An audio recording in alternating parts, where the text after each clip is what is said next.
Okay, today we are going to learn to spin on a drop spindle. And here's our drop spindle, and here is a ball of cotton. And what I've done is just taken off a piece of our cotton, and this is going to be our leader. So what we're going to do first is just tie the leader on to the shaft of our drop spindle. And just make a nice knot here, knot it once so that it doesn't go anyplace. And wind it around the shaft so that you don't have too long of a leader. On the other end, fold it over and tie that in a knot, so that you have a little loop on the other end. So there's your little loop. And then attach it to the top of your spindle and you're ready to go. Now, we're going to take some fiber here, and if your fiber is too wide, I like to spin kind of thin. So, just pull it apart. This is called stripping. You just strip it down the center, or take off as much as you want or as little as you want. Okay, we have a smaller bit here. Now, on one end, you're going to take this and pull out just a little bit with a few strands, because we're going to use this as your first piece of yarn to get you started, and we're just going to roll it on our pant leg here, just enough so that it holds together sort of as a piece of yarn. Okay, then with this little piece, we're going to stick through the hole, through the loop in our leader.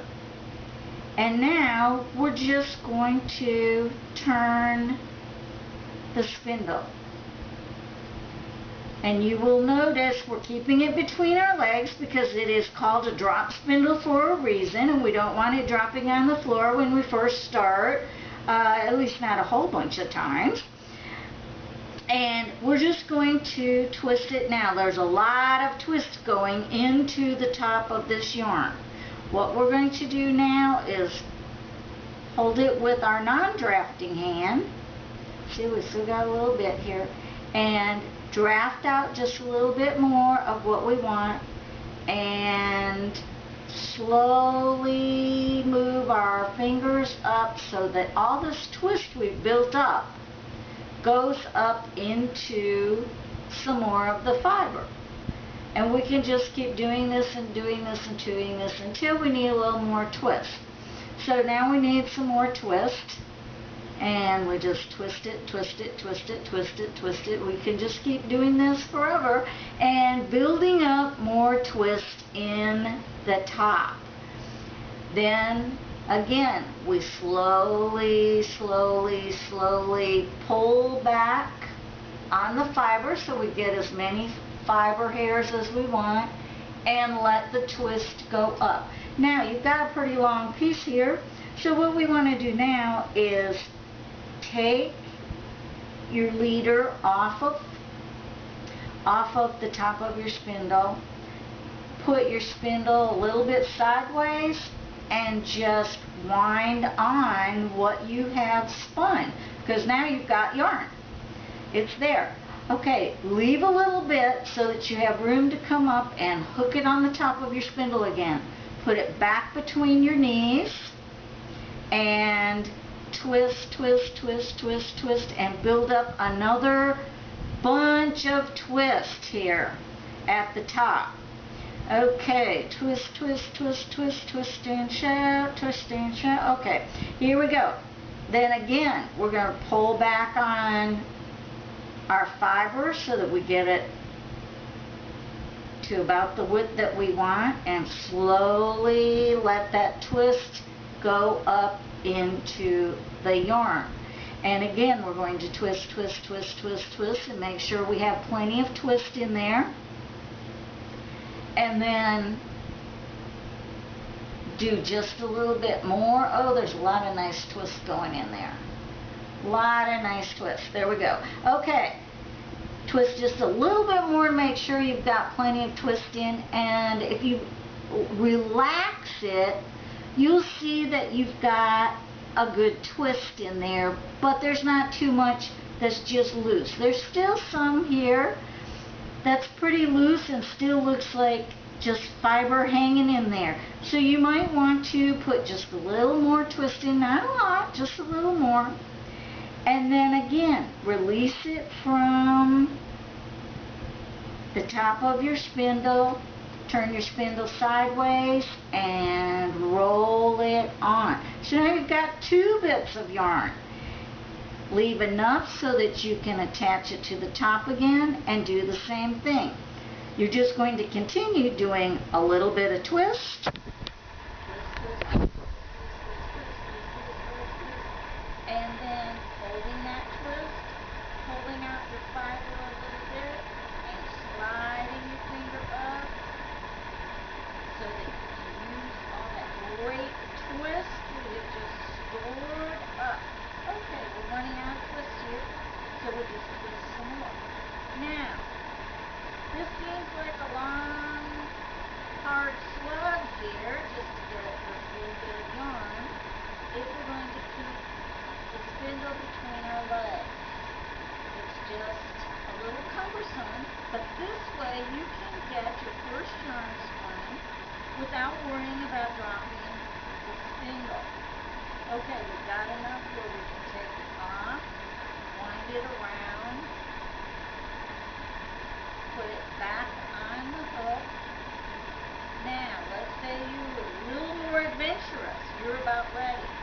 Lift it up and give it a twist. You are building up twist. Park it again and slowly back out your fiber so that you've got the twist going up. When you start losing twist, hold it firmly and give it a little twist again. And stop it and allow the twist to go up some more. This way you can practice doing the spinning without having it drop too much to the floor. Okay, we're putting a little extra twist in, we're stopping it, and then we're going to wind it on to the shaft again. As you get better at this, you can increase the time spent in the air until you get it to where you can both spin and draft at the same time. But sometimes it takes a while to get there. You just need a lot of practice at that. So in the meantime, whenever it starts feeling like it's going to drop to the floor or it's getting uncomfortable and you're a little nervous about it, just put it back between your knees and go back to park and drive. So we parked it and then we're driving it around and around and around and around. One thing you want to do is make sure you're always turning your spindle in the same direction. You can spin it to either the right or the left, whichever works for you, but you need to remember that when you're ready to fly your yarn, you're going to spin it in the opposite direction. Okay, so here we go. We're giving this a little extra twist. We're going to stop, take it off of the hook, and wind it on to the shaft. Okay, then you hook it at the top and you keep going. And you continue to do that. You can build up a lot of twist without worrying about having to have 5 different hands and 6 different feet to do this little maneuver, because I know it feels that way when you first start. It's like I don't have enough hands to do all of this. So you're going to let your knees take the brunt of everything. Build up the twist. Let it go into this, and yes, when you first start, you're going to get this lovely, you're not going to get yarn like that. More than likely, it's going to be a little thick and